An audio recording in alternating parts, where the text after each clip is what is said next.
All right.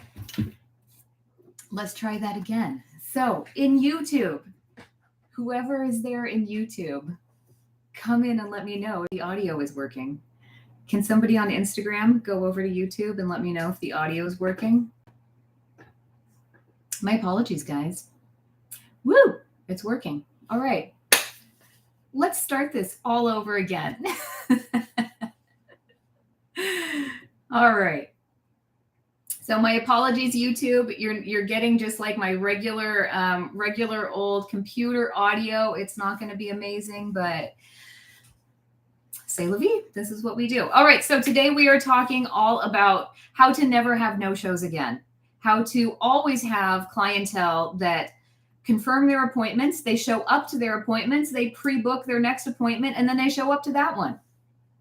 Now, you might be thinking, how is it possible to like guarantee that you will never, ever, ever have no-shows again? That you will always have people showing up to their appointments as scheduled, never flaking out. Here is the honest truth.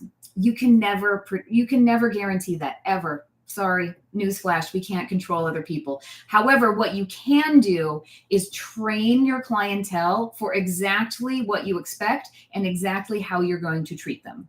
And in so doing, you can shape and mold your clientele to respect your time, to pay for their participation in your business, and when they have to break your cancellation or no-show fee, they happily pay you. They happily pay you. They let you know, hey, I know this is like only a few hours before my appointment. I can't make it. I'm going to send you the cancellation. Let's get me on the schedule for the next time. You can actually have a clientele that does that with you. So how do you do that? That is the big question. How do you do that? Now, I'm going to be sharing with you a process for what that looks like. I'm also at the end going to be talking to you about how you can price your services so that your bottom line is never affected. Whether someone no-shows or not, you're always making exactly what you want to make to hit your goals. So the process is extremely simple. Like it's so simple, it's extremely simple. Let's just put it there. It's 4 steps. 4 steps to never having a no-show again. Let me say that again. 4 steps to never having a no-show again.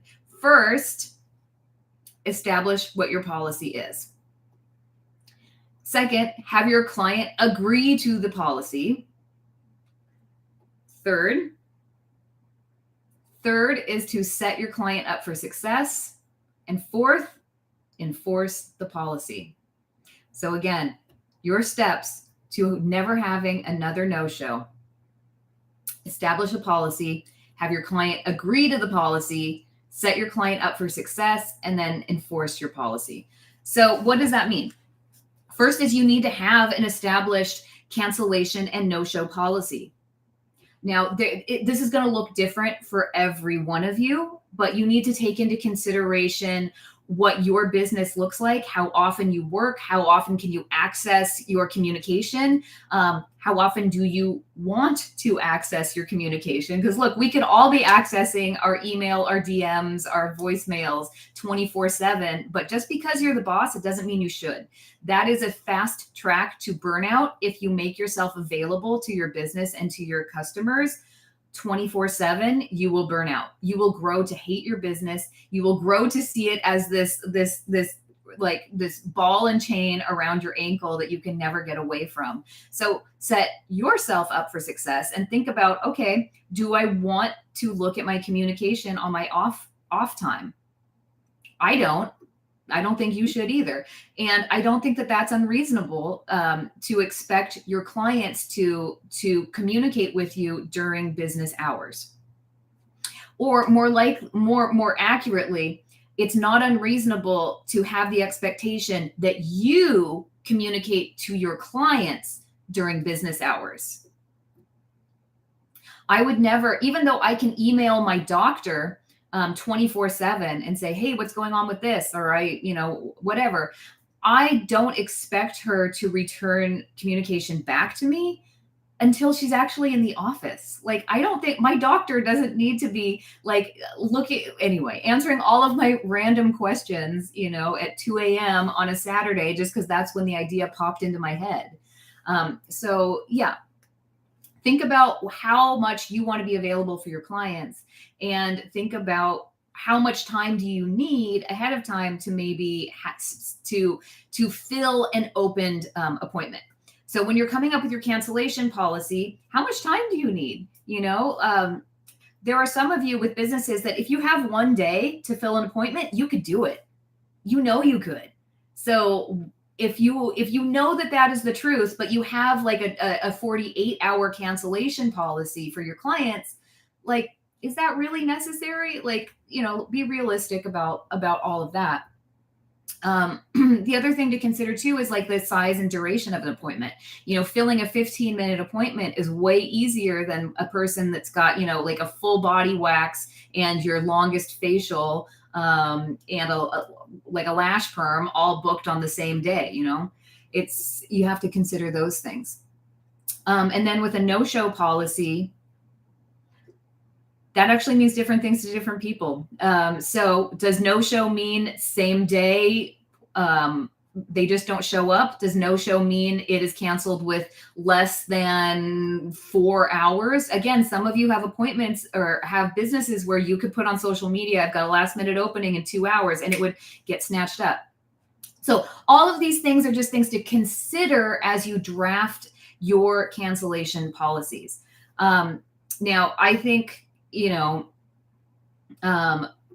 one more thing to consider with your cancellation policy is how do you factor in that weekend? How do you factor it in? So if someone has, a Tuesday 9 a.m. appointment, and they let you know on, let's say, Sunday, are you going to consider that part of your grace period, your window of cancellation? Because that would have been a couple days notice, but it's not business time. So again, there is no right or wrong answer. I'm just pitching out a whole lot of things for you to consider and to figure out what works the best for you, for your business, and for your lifestyle, and also your clientele. Sorry, I know you always want me to just tell you like, oh, here's what you do. But there's not one answer. There is never one answer. And if anyone ever tries to tell you, here's the one way to do it, no. There are many, many, many, many ways to do everything. So you don't have to pigeonhole yourself into anything. Okay, so once you establish that policy, your client needs to agree to it. So they either need to, check a box that they've read the terms and conditions. You need to verbally tell it to them over the phone, or when they come in for that first appointment, you have them actually sign paperwork that spells out what that cancellation policy is. If your client does not know about the cancellation and no-show policy, well, you can't really enforce it, for one. And if they haven't signed and agreed to it, where you have like legal documentation, you've got a signature, you have it spelled out that like, yep, they knew about it. When you go to enforce your cancellation policy or your no-show policy, you have no ground to stand on. You have no footing. You have nothing. So you need to get that cancellation and no-show policy signed. My preference would be, since most of us are doing online booking, have it be, that checkbox or something that they have to sign in order to make that appointment or to sign up with an account with you. But then when they come in for that appointment in person, get that signature on paper. On paper. It's hard. You can't argue with a signature on paper. On paper. Okay. But then the third thing, this is what I think so many people overlook. You want to set your client up for success. We want our clients to come in and to come in on time. We want that. We know, like, who wants to enforce a cancellation or no-show policy? I don't. It's terrible. Who wants to? So set your clients up for success. So that means, well, give them a confirmation and give them a confirmation so that they can comply with your cancellation policy and not be penalized. So if you have something like you have a 48-hour cancellation policy, well, you need to give them at least 3 days notice of their appointment. If you're sending a confirmation, but it's only a day in advance and you have a 48-hour cancellation policy, well, that just doesn't work. Like awesome that you're sending a confirmation, but like not awesome that you're not enabling your client to follow your own policies. So make sure that whatever your cancellation policy is, give them another day notice. So if you have a 24-hour cancellation policy, let them know 48 hours in advance. So you need to make sure that, you're setting your client up for success. Sometimes clients forget about their appointments. And so sometimes that reminder is like, oh, thank God. Like, yes, I will be there. Forgot about it, but I'll be there. But for some people, that reminder is like, oh, shoot, I forgot about that. I need to cancel that. So also when you're letting people know, sending them that reminder for their email, when you're sending them that reminder for their appointment, whether that's in text, email, or phone, that is a wonderful time to restate your cancellation policy. So again, give your clients ample time to respond to their appointment confirmation and remind them what the cancellation policy is so they won't be tempted to just let it slip off their mind.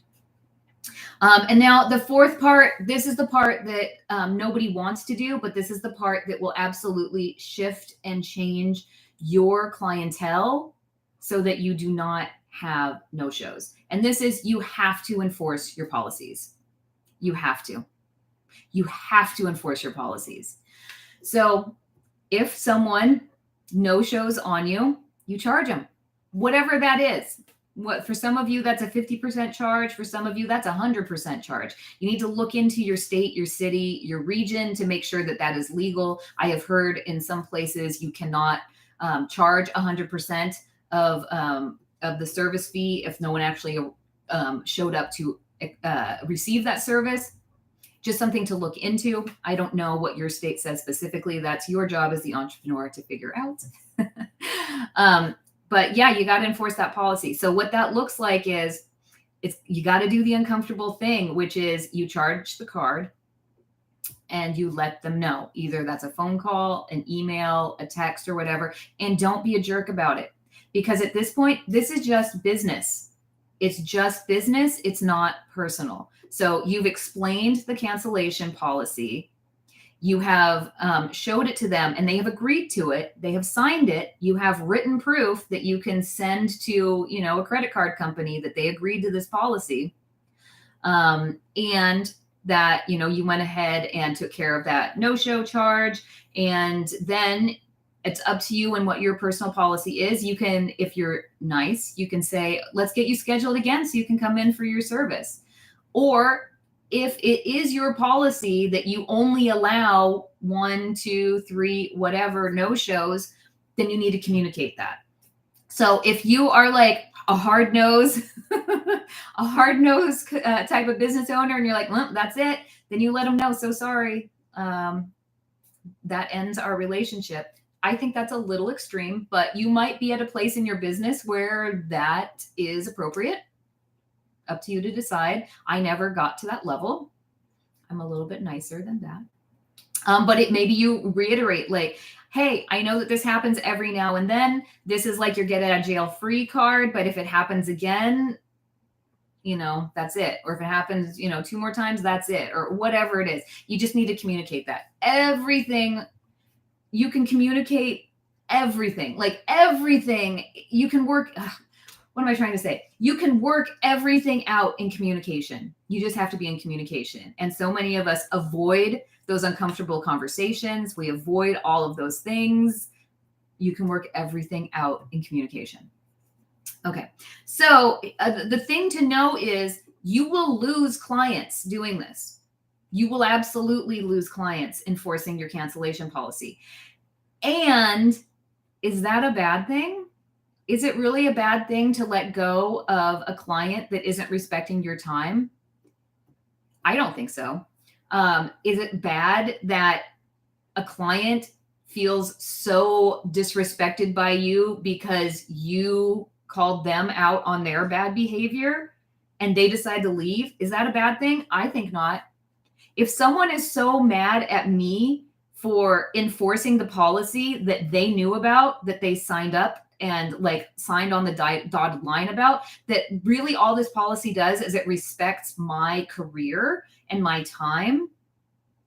If they have a problem with that, that is not a client that I want. Nope, nope, nope, nope, not at all. So my opinion is, see ya. I would rather open up that space to someone that's going to pay me and respect me, because I'm going to do the same for them. I expect it back in return. I'm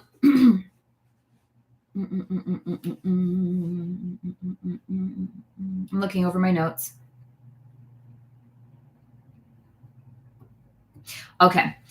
So I want to go back to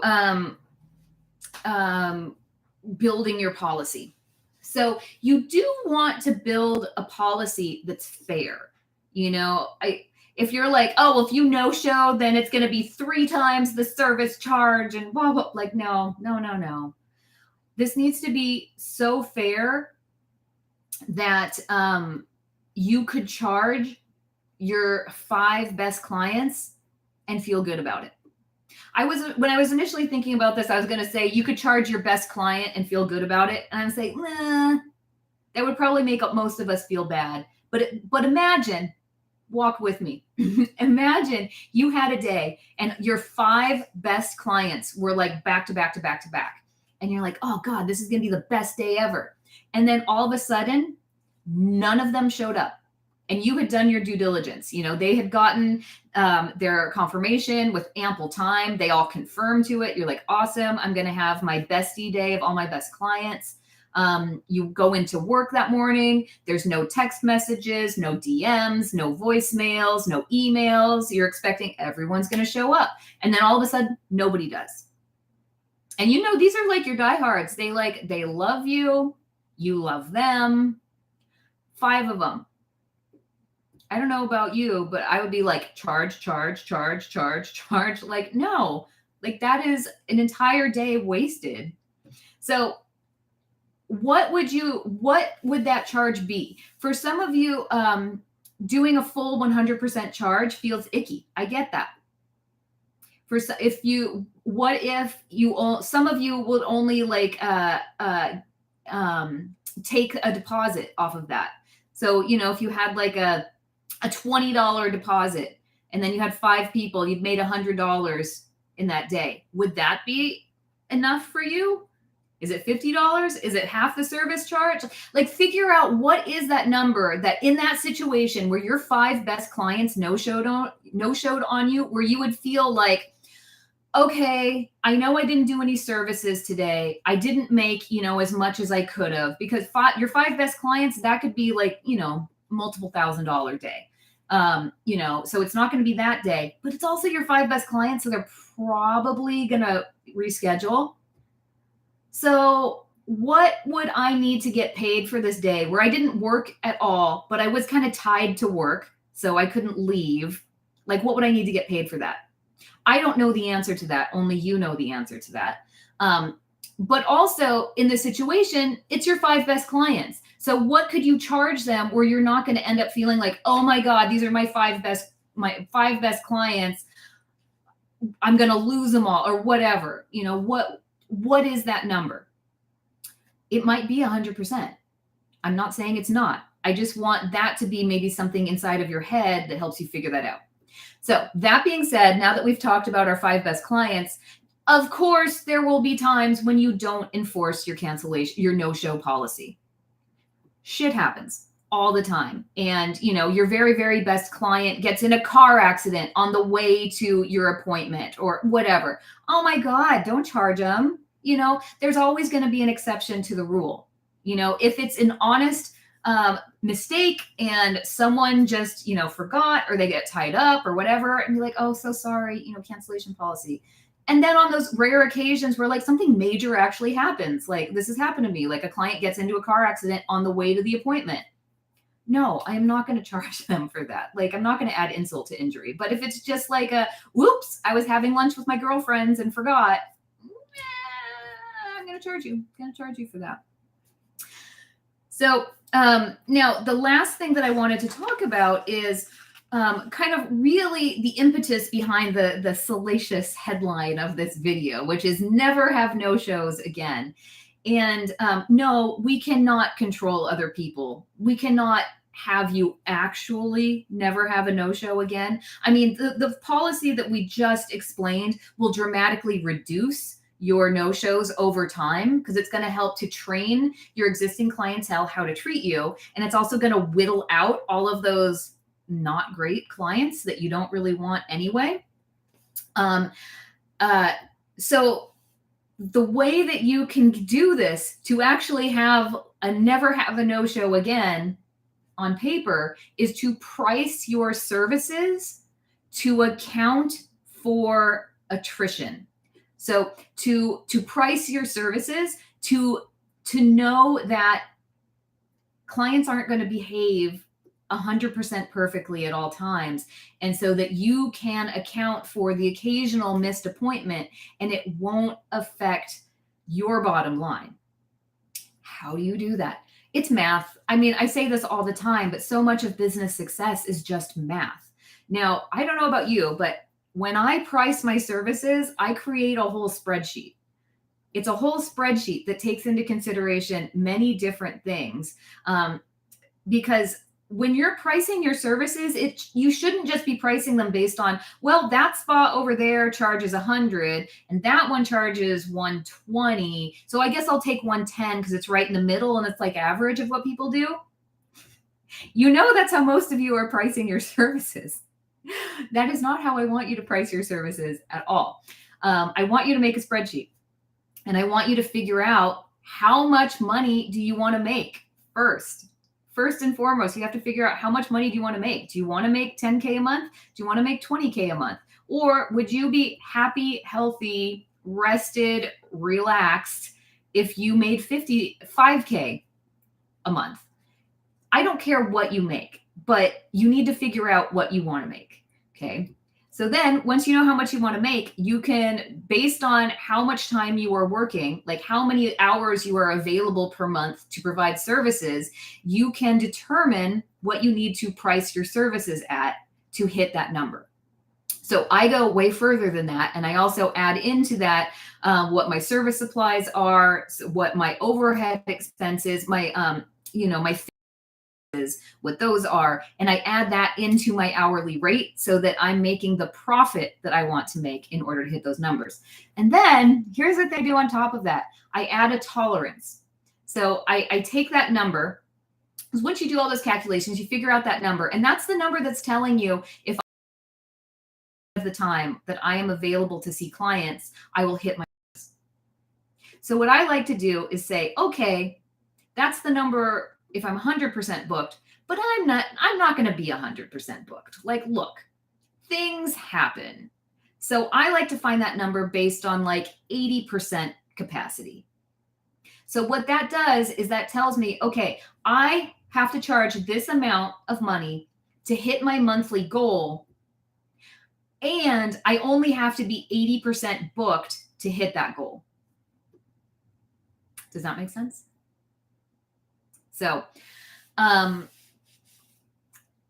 business is just math, guys. Business is just math. And so if you are pricing your services so that you have a 20% tolerance, meaning you don't have to be booked fully, you just have to be 80% booked. Well, when normally in a normal situation, when you're 90% booked and then one person no shows, you're okay. You're okay. Because you've got it covered. Because you could be unscheduled for 20% of your time and still hit your monthly goal. So if you need help with any of these things, this is what Profit on Purpose, my course, is all about. My Profit on Purpose is all about the nuts and bolts, the equations, all of that, how to figure out how to run your business for success, for profits. That the title of the course is Profit on Purpose, because you have to put intentionality into the business you're creating. You have to have purpose behind what you're doing, how you're creating systems, how you're pricing yourself, all of these things. That is exactly what you learn in Profit on Purpose. So If you remember last week, I introduced that we are launching the Academy on April 24th. And the beautiful thing is, Profit on Purpose will live inside of the Academy starting on April 24th. So April 24th, the only way to get Profit on Purpose is to join the Academy, and it's one of the courses available there. I'll talk about the Academy a little bit more later, but Profit on Purpose will only exist inside of the Academy. But here's the thing. If you get started with Profit on Purpose now, on April 24th, you will receive VIP pricing to the Academy. You will receive $50 off per month on the Academy. You will save so much money on the Academy just for starting with the Profit on Purpose. So it's perfect timing. If you get started with Profit on Purpose today, you can, if you're jamming, you could work through the entire course by April 24th when it launches. And so you can join into to the Academy, and you already crossed off Profit on Purpose, and you can do Money with Matt to get all of your finances in order, your taxes, your bookkeeping, your retirement savings, all of that with Money with Matt. And then you'll be off to the races and available to do all of the other courses as they drop. We will be adding 2 courses a month for the foreseeable future on topics like cosmetic chemistry and understanding the skin on a cellular level, on social media, how to build a magnetic beauty brand, on how to add spiritual services into your aesthetics business, on human design, on massage, on every topic you can think imaginable. Like, oh my God, you guys, this is the place to grow your business to any success, any heights that you want. Like, I know so many of you are like fixated on getting to those 10K months, but what about when you hit those 10K months and want to go beyond? The Academy shows you exactly how to do all of that. No matter what entry point you're coming into, you can catapult yourself to the next plane of existence in your business. So not only do you get with the Academy, not only do you get all of those courses, you're also getting one-on-one mentorship. So every single course creator will be hosting an hour of office hours every month where you get to come in onto Zoom and ask your questions of that course creator. So it's like, cool, you can like ask some random person on the internet, you know, how to do social media marketing, or you could talk one-on-one to the expert in social media marketing and have them look at your Instagram, at your TikTok, at your whatever, and get personalized feedback from them, from the expert. And then you get to do that with every single course inside of the Academy. Like, oh my God, you guys, the opportunity here is like beyond.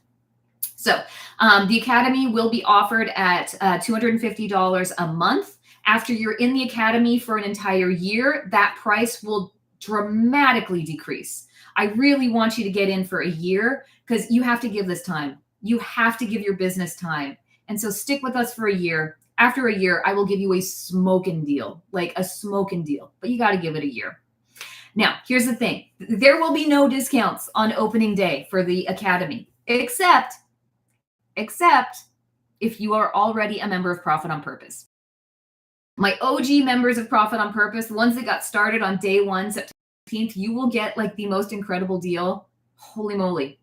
And then we have a few more stair steps up there. From there are people that are paying for Profit on Purpose, $40, $50, $80, and now $120 a month.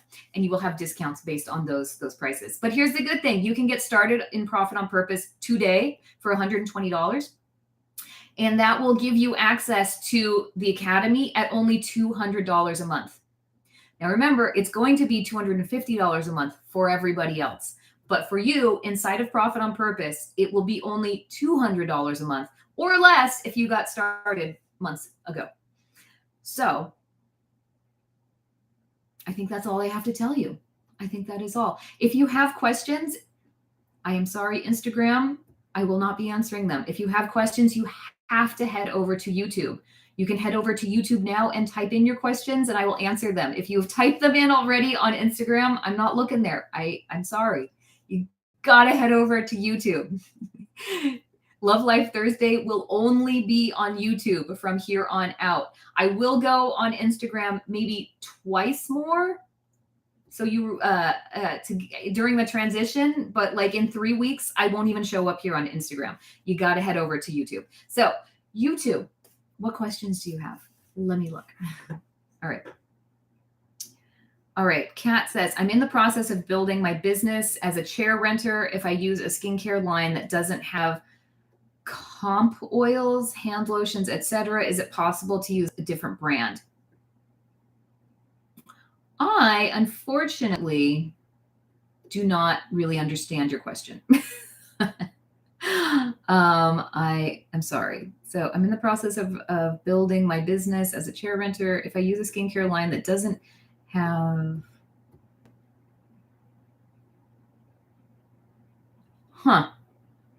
I really don't know what your question is, but let me just riff on something and hopefully it land.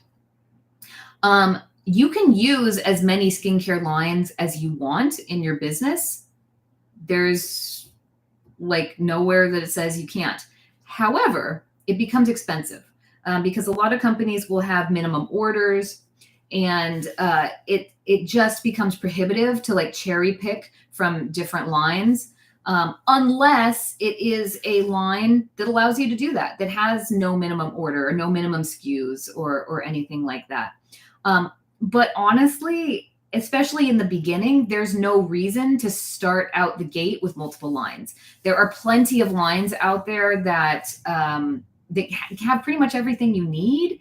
And I think it's only after you work with a line for a long time that you really get to know their limitations. And that is the point at which I might look into bringing something else in. But in the beginning, just one line. That's all you need. Kat is saying massage products. Yeah, well, if you're doing massage and need, that's different. That would be like a back bar product. And with massage stuff, absolutely. Just get whatever you need. Like it doesn't have to be with your skincare line. Like you can just get it wherever. And that is true also of like more back bar products. Because in my back bar, yeah, I had the retail line I was selling, but there were also just like products that I need in back bar that like you're not going to sell as retail, like alginate masks or sheet masks or whatever, stuff like that. Peels, like doesn't always have to be from the same line. So, all right. I think that is all the questions I'm seeing. Instagram, if you had questions, you got to get to YouTube. So, all right, guys.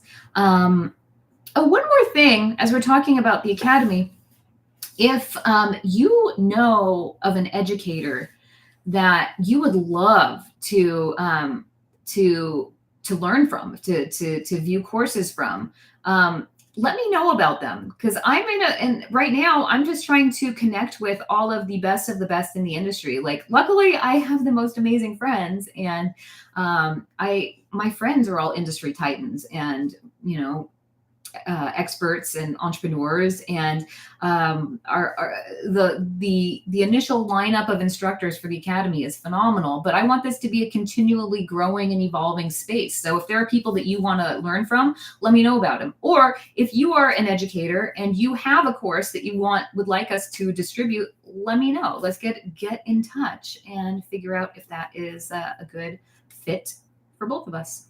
So, all right, that's it. I don't think we just didn't have a whole lot of questions today, but yeah. All right. Thank you, everybody. Love you. See you next time.